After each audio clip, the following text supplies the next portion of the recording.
같이 기도함으로 새벽 기도 시작하겠습니다. 하나님의 말씀 듣습니다. 역대하에 나와 있는 왕들의 이야기를 보며 이들이 하나님을 떠나 어떻게 살았는지, 또 하나님과 가까이 지내며 하나님과 동행하며 어떠한 복을 받았는지 우리가 그것을 알고 우리의 삶 동안 하나님과 동행하는 삶, 복된 삶, 그 길로 걸어가는 오늘 하루가 되게 하여 주옵소서. 예수님 이름 받들어 기도합니다. 아멘. 오늘 말씀은 역대하 2장 1절에서 18절까지의 말씀입니다. 역대하 2장 1절에서 18절까지의 말씀입니다. 솔로몬이 여호와의 이름을 위하여 전을 건축하고 자기 권영을 위하여 궁궐 건축하기를 결심하니라. 솔로몬이 이에 담군 7만과 산에 올라 작벌할 자 8만과 이를 감독할 자 3,600을 뽑고 사자를 두로왕 후람에게 보내어 이르되 당신이 전에 내 부친 다윗에게 백향목을 보내어 그 거할 궁궐을 건축하게 한 것과 같이 내게도 그리하소서. 이제 내가 나의 하나님 여호와의 이름을 위하여 전을 건축하여 구별하여 드리고 주 앞에서 향 재료를 사르며 항상 떡을 진설하며 안식일과 초하루와 우리 하나님 여호와의 절기에 조석으로 번제를 드리려 하니 이는 이스라엘의 영원한 규례니이다. 내가 건축하고자 하는 전은 크니 우리 하나님은 모든 신보다 크심이라. 누가 능히 하나님을 위하여 전을 건축하리요. 하늘과 하늘들의 하늘이라도 주를 용납치 못하겠거든. 내가 누구간데 어찌 능히 위하여 전을 건축하리요. 그 앞에 분향하려 할 따름이니이다. 이제 청컨대 당신은 금은 동철로 제조하며 자색 홍색 청색실로 직조하며 또 아로 새길 줄 아는 공교한 공장 하나를 내게 보내요.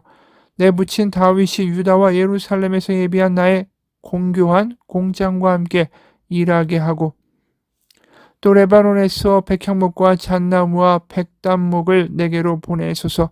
내가 알거니와 당신의 종은 레바논에서 벌목을 잘 하나니 내 종이 당신의 종을 도울지라. 이와 같이 나를 위하여 제목을 많이 예비하게 하소서. 내가 건축하려는 전은 크고 화려할 것이니이다. 내가 당신의 벌목하는 종에게 용정한 밀 2만석과 보리 2만석과 포도주 2만 말과 기름 2만 말을 주리이다 하였더라. 두로왕 후람이 솔로몬에게 답장하여 가로되 여호와께서 그 백성을 사랑하심으로 당신을 세워 그 왕을 삼으셨도다. 또 가로되 천지를 지으신 이스라엘 하나님 여호와는 송축을 받으실지로다. 다윗 왕에게 지혜로운 아들을 주시고 명철과 총명을 풍부하시사 능히 여호와를 위하여 전을 건축하고 자기 권영을 위하여 궁궐을 건축하게 하시도다. 내가 이제 공교하고 총명한 사람을 보내오니 전에 내 부친 후람에게 속하였던 자라. 이 사람은 단의 여자 중 한 여인의 아들이요 그 아비는 두로 사람이라. 능히 금은 동철과 돌과 나무와 자색 청색 홍색 실과 가는 배로 일을 잘하며 또 모든 아로 새기는 일에 익숙하고 모든 기묘한 식양에 능한 자니 당신의 공교한 공장과 당신의 부친 내 주 다윗의 공교한 공장과 함께 일하게 하소서. 내 주의 말씀하신 밀과 보리와 기름과 포도주는 주의 종들에게 보내소서.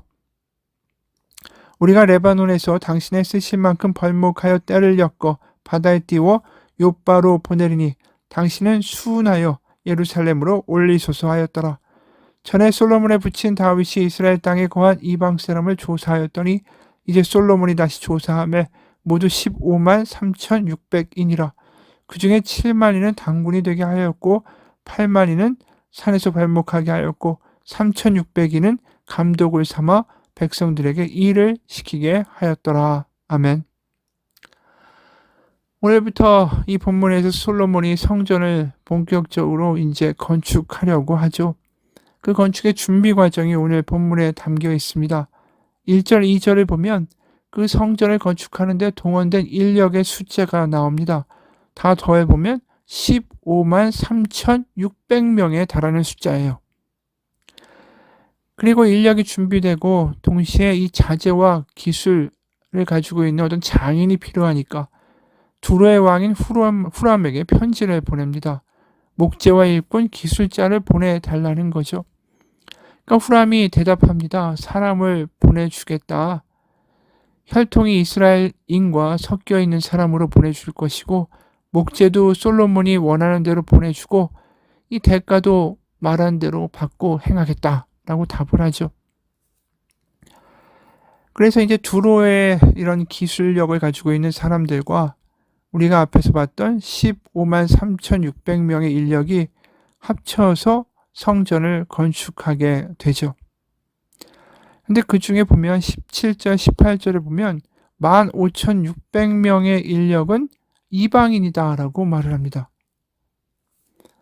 그러니까 이스라엘 사람이 아닌 거예요.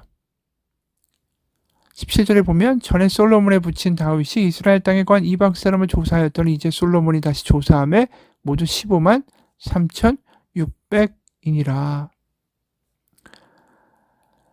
바로 어떻게 보면 힘든 노역에 동원된 사람들은 이스라엘 안에 있던 이방인들이다라는 것을 보게 되죠. 이스라엘 사람들도 동원되지만 주로 힘든 이 짐을 지는 일, 벌목하는 일, 이런 일들을 담당했던 사람들이 이스라엘 땅에 살던 이방인들이었다라는 것입니다. 근데 문득 이 장면을 보면 뭐가 떠오르냐 하면 이 출애굽하기 전에 애굽에서 이방인이었던 이 이스라엘 민족이 어떤 일을 했습니까? 이 애굽 사람들이 시키는 부역과 노역을 한 거 아닙니까? 종살이를 한 거 아닙니까? 근데 그러한 모습이 지금 의미심장하게 재현되고 있다라는 것입니다. 실제로 우리가 출애굽기 1장 11절을 보면 감독들을 그들 위에 세우고 그들에게 무거운 짐을 지워 괴롭게 하여 그들에게 바로를 위하여 국고성 비동과 라함셋을 건축하게 하니라. 근데 오늘도 감독을 세워서 이방인들, 이민족들을 이 솔로몬 왕을 위하여 성전을 짓게 했다라고 말하는 거 아닙니까? 이게 좋은 모습일까? 그렇진 않은 것 같아요. 왜냐하면 출애굽기 22장 21절을 보면 이런 말씀이 분명히 나옵니다. 출애굽기 22장 21절 너는 이방 나그네를 압제하지 말며 그들을 학대하지 말라. 너희도 애굽 땅에서 나그네였음이라. 너희들도 애굽 땅에서 노예였으니 너희 땅에 사는 이방인들을 압제하거나 그들을 학대하지 말라는 것이죠. 출애굽기 23장 9절에도 또 말씀합니다. 너는 이방 나그네를 압제하지 말라. 너희가 애굽 땅에서 나그네 되었었은즉 나그네의 사정을 아느니라. 그러니까 사실은 이 출애굽기 말씀을 솔로몬이 기억하고 상기했다면 이렇게 하지 않았겠죠. 못했을 겁니다. 솔로몬의 행동에서 뭔가 이상한 기운이 비추어지는 것이죠. 게다가 5절에 이런 말을 솔로몬이 합니다. 내가 건축하고자 하는 저는 크니 우리 하나님은 모든 신보다 크심이라. 이 이야기는 내가 섬기는 신이 크시니까 우리는 크신 성전을 지어야만 한다. 그런데 언제 여호와 하나님이 내가 세상에서 가장 큰 신이니까 가장 큰 성전을 지으라고 말씀하신 적이 있습니까? 아니죠. 출애굽을 하고 광야를 지날 때 하나님이 그들에게 만들라고 하신 건 조그만 성막, 그 조그만 성막이었습니다. 그런데 지금 솔로몬은 큰 신을 위하여 큰 성전을 짓겠다. 이게 전형적인 고대 제국에서 사용되던 사고방식이에요. 우리나라가 이렇게 강대하니 우리의 신도 강대하고 그래서 강대국에 걸맞는 위대한 신전을 짓자. 이게 애굽이나 아수르나 바벨론에서 보았던 전형적인 사고방식인 거죠. 하나님이 그것을 좋아하실까요? 게다가 약자와 나그네와 고아와 과부를 아끼시는데 이방인들을 데려다가 노예로 삼고 그것도 크게 우리나라의 위상에 맞게 큰 성전 하나님의 집을 짓겠다. 이 말과 모양이 하나님께 좋게 보일 리가 없는 거죠. 속박을 당하고 고통 가운데 울부짖던 이스라엘 민족이 이제는 다른 민족을 고통 가운데 울부짖게 만드는 그러한 사람들이 되어버렸다라는 것입니다. 게다가 솔로몬의 입장에서 보면 자유 믿는 하나님이 어떤 하나님입니까? 애굽이라는 강대국에 압제에 신음하던 바로 자신의 민족을 해방시킨 바로 하나님 아닙니까? 그 하나님의 성전을 짓는데 노예로 되었던 자신들을 해방시킨 하나님의 성전을 짓는데 노예를 부려서 그 성전을 짓고 있다. 이게 모순인 거죠. 그러니까 솔로몬이 이게 진심으로 하나님을 위한 성전을 짓는 것인지 아니면 자신의 나라, 자신이 지금 다스리고 있는 이스라엘의 어떤 그 커다란 위용을 자랑하기 위하여 지금 성전을 짓는 것인지 그 의도 자체가 점점 이게 헛갈리고 있다라는 것을 우리는 보게 된다라는 것입니다. 게다가 지금 누구에게 편지를 보내면서 협력을 요청합니까? 두로 왕입니다. 두로 왕. 두로는 전형적으로 이방 우상신을 섬기는 나라죠. 그런데 금과 은과 동부터 다양한 물자가 필요하고 기술자도 필요하다. 그러면서 그걸 보내달라고 이야기합니다. 그런데 두로에 대한 이 성경에서 말하는 이미지가 절대로 좋은 이미지가 아닙니다. 두로는 우리 역사 세계사에서 기준으로 말하면 페니키아라는 그 연합 도시 국가였어요. 그러니까 페니키아에 두로와 시돈이라는 두 도시 국가가 속해 있었고 이들이 무역에 능했던 해양 민족이었기 때문에 물산도 많았고 기술자도 많았고 또 배를 지어서 아주 먼 바다까지 나아가던 사람들이었습니다. 굉장히 부유했죠. 중개무역도 했고 바다도 있었고 또 옆에는 고산지대가 있어서 외적의 침입으로부터도 안전한 그런 도시 국가였습니다. 그리고 또한 산이 있으니까 거기 백향목과 같은 거대한 나무와 목재들이 계속 이 생산이 되는 거죠. 기술자도 많고 무역도 잘하고 돈도 많고 여러 가지의 물산도 많은. 그래서 이사야 23장 8절에 보면 23장 8절 이사야 면류관을 씌우던 자요 그 상고들은 방백이요 그 무역자들은 세상에 존귀한 자이던 두로라고 말합니다.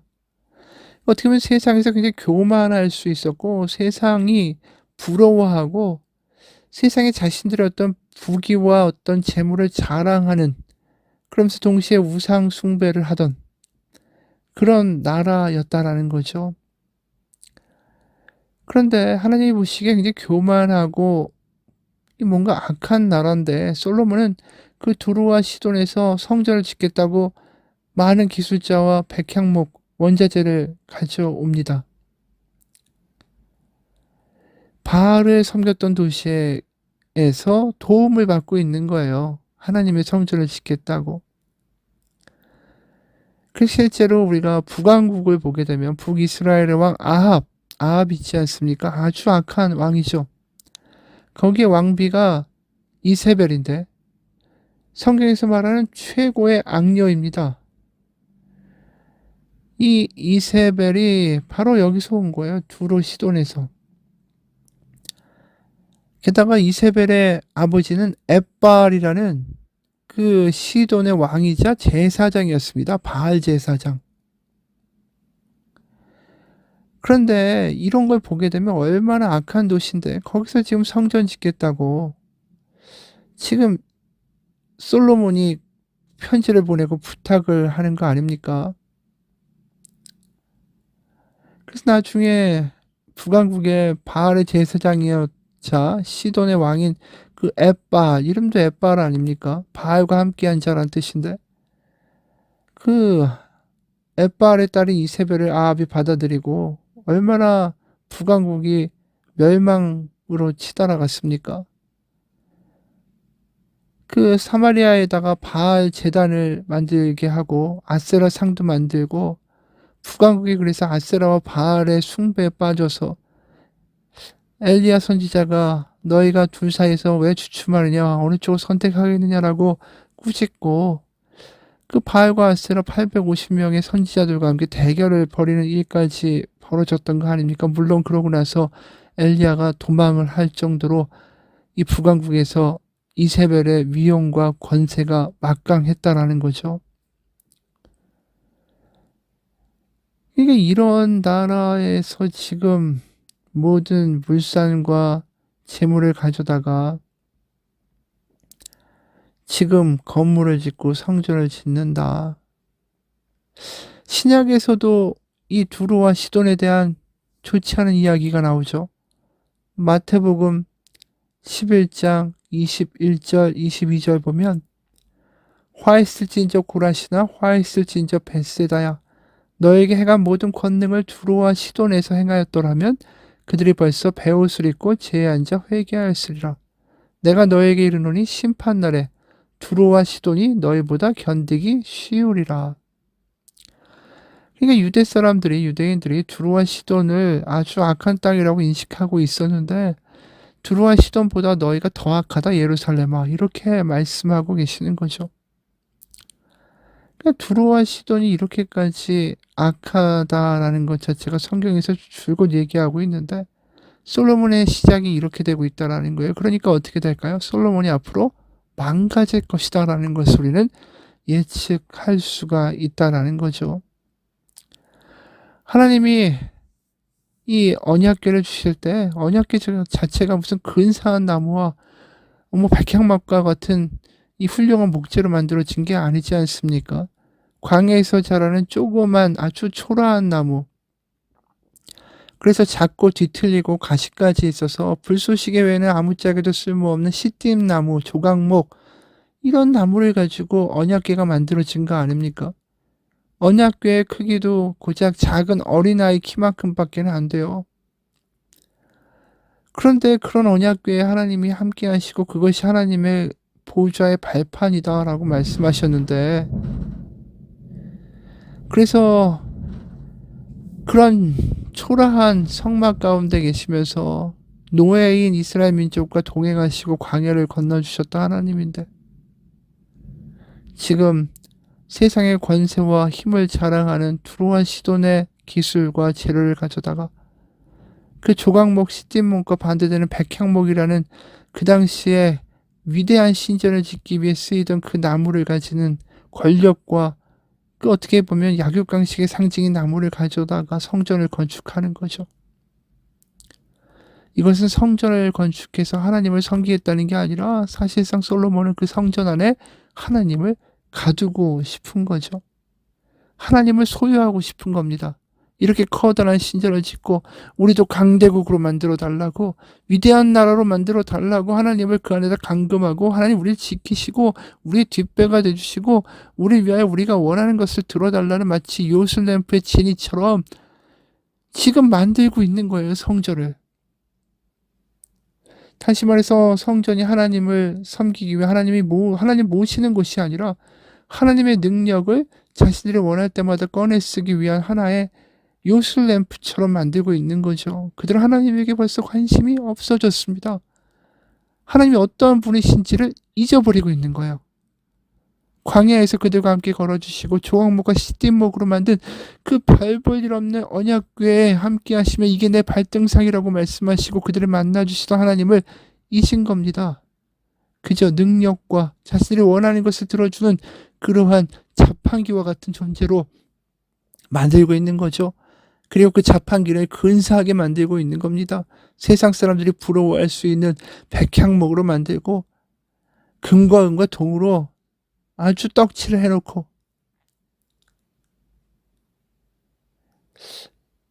여러분 우리는 어떻습니까?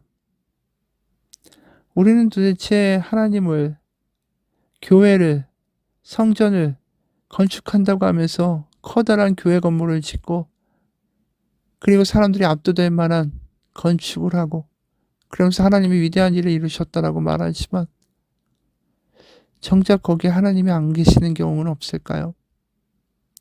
오히려 하나님은 지금도 작은 골방에서 하나님 앞에 기도하고 있는 이에게 다가가고 계신 것은 아닐까요?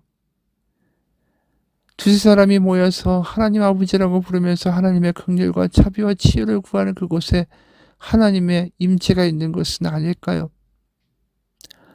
여러분 하나님의 나라는 우리 가운데 있습니다. 예수 그리스도가 십자가에 못 박혀 죽으셨을 때 성전의 휘장이 위에서 아래로 쪼개짐으로 더 이상 성전이 아니라 예수 그리스도의 이름으로 말미암아 하나님께 나아갈 수 있는 길이 우리 가운데 열렸습니다. 그게 복음이죠. 더 이상 하나님의 능력을 구하기 위해서 뭔가 근사한 건물 가운데서 뭔가 근사한 모습으로 나아가는 게 아니라 우리의 삶의 순간순간 그 어떤 때이든 하나님 아버지를 부르면서 나아갈 수 있는 자녀의 권세가 우리 가운데 있습니다. 더 이상 화려할 필요도 없고 우리가 근엄하고 근사하고 위대하고 정직하고 의롭다라는 모습으로 나아갈 필요도 없어요. 살아계신 하나님 아버지 앞에 그분의 자비를 구하고 그분의 도움을 구하는 간절한 아이와 같이 나아가면 그것에서 하나님 우리를 만나 주실 것입니다. 같이 기도하겠습니다.